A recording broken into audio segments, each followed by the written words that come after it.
গাছটা কেটে নিয়ে আসলাম, এই যে কচুটা কাটা হয়ে গেল। এইবার ভাপিয়ে নেব কচুটা, এতে দিয়ে দিলাম নুন হলুদ দিয়ে দেবো, তো হয়ে গেল। আমি নামিয়ে নিলাম, দিয়ে দিলাম শুকনো লঙ্কা কালো জিরা, দিয়ে দিলাম রসুন,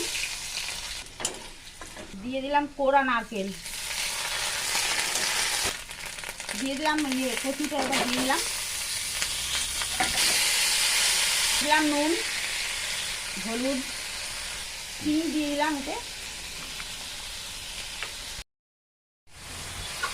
কচুটা আমার হয়ে গেল, দেখো